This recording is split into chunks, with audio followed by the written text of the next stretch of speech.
Bonjour et bienvenue sur Educ Je suis Merline Boufac, étudiante en Master 2 en Management des solutions digitales et data. Depuis plus de 7 ans déjà, je donne des cours de répétition et pendant ces années, j'ai pu recenser plusieurs difficultés auxquelles les élèves sont confrontés que je me permets de partager avec vous sur cette chaîne. En plus des astuces qui ont aidé mes élèves ainsi que moi-même à améliorer nos performances académiques. Le but d'Educ Innove est donc de permettre aux jeunes élèves africains d'améliorer leurs performances académiques. Alors, si cette thématique vous intéresse, je vous invite donc à vous abonner pour ne manquer aucune de nos prochaines vidéos. Aujourd'hui, nous allons voir les 3 étapes d'une bonne révision. Dans une précédente vidéo, nous avons parlé d'une chose qui t'empêche d'obtenir de bonnes notes à l'école, notamment les révisions axées sur les connaissances et pas sur le temps. Si tu n'as pas regardé cette vidéo, je t'ai mis le lien en description. Tu peux aller regarder rapidement. Aujourd'hui, donc, nous allons parler des 3 étapes d'une bonne révision. Sans plus tarder, nous passons à la première étape qui est de définir les objectifs de la leçon à étudier. Ici, je vous exhorte généralement à noter. C'est important d'écrire vous-même ces objectifs-là. Et les enseignants vont vous les donner au début de la leçon.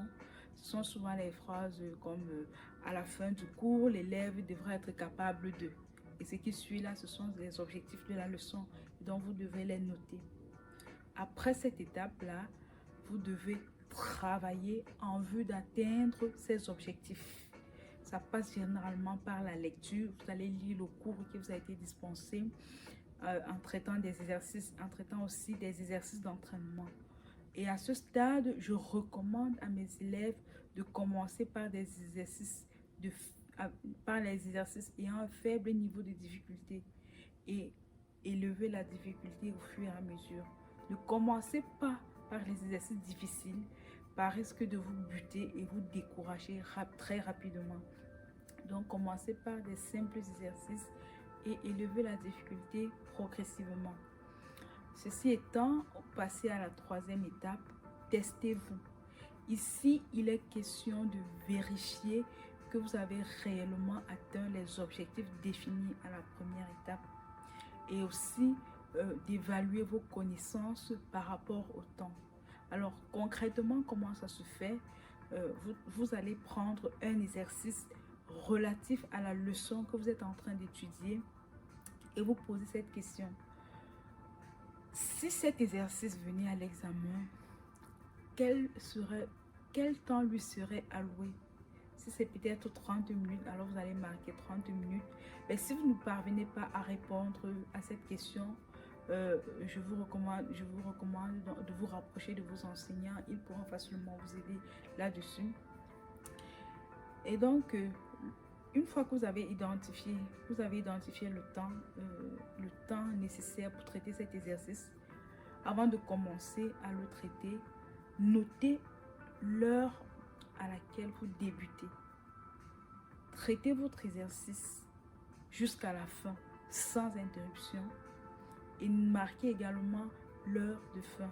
Vous allez donc calculer la durée de traitement et comparer cette durée-là avec le temps préalablement fixé. Et ne soyez pas frustrés, ne soyez pas découragés si pour un début, les débordements sont grands. Parce que souvent, quand on commence, quand on est débutant avec ces exercices, quand on est débutant, le débordement peut être le double, voire le triple du temps initialement prévu. Donc, ne soyez pas surpris de cela. Continuez simplement à vous exercer et vous allez vous améliorer au fur et à mesure. Une fois que vous avez donc évalué le temps, vous devez aussi vous évaluer sur les connaissances. Est-ce que j'ai trouvé l'exercice? Est-ce que j'ai atteint l'objectif de cet exercice-là? Après cette étape, revenez à la première étape où vous avez défini vos objectifs et à partir de là, vous serez déjà capable de noter, de cocher les objectifs que vous avez pu atteindre. Si vous avez pu atteindre certains objectifs que vous avez notés, cochez les objectifs que vous avez pu atteindre. Ceux que vous n'avez pas encore pu atteindre, c'est pas grave, vous les atteindrez lors d'une prochaine fois. Ceci vous permet, avant de finir votre séance de cours, de savoir le travail que vous avez déjà fait et ce qui vous reste à faire. Bon, je vais récapituler très rapidement les 3 étapes. La première étape, c'est de définir les objectifs de la leçon à étudier. La deuxième étape, c'est de travailler en vue d'atteindre ces objectifs-là en passant notamment par la lecture et en faisant des exercices d'entraînement. Il est recommandé de commencer par des exercices simples et faciles. Et la troisième étape, c'est de vous tester. Prenez un exercice relatif à cette leçon-là, définissez définissez un temps pour le traiter, et chronométrez le temps et comparez les décalages et revenez au niveau de vos objectifs pour voir si vous avez atteint les objectifs de la leçon. Et j'espère que cette vidéo vous a été utile. Partagez, likez et abonnez-vous. Si vous êtes mineur, demandez l'autorisation à vos parents ou à votre tuteur avant de vous abonner. Et j'espère vous revoir dans une prochaine vidéo.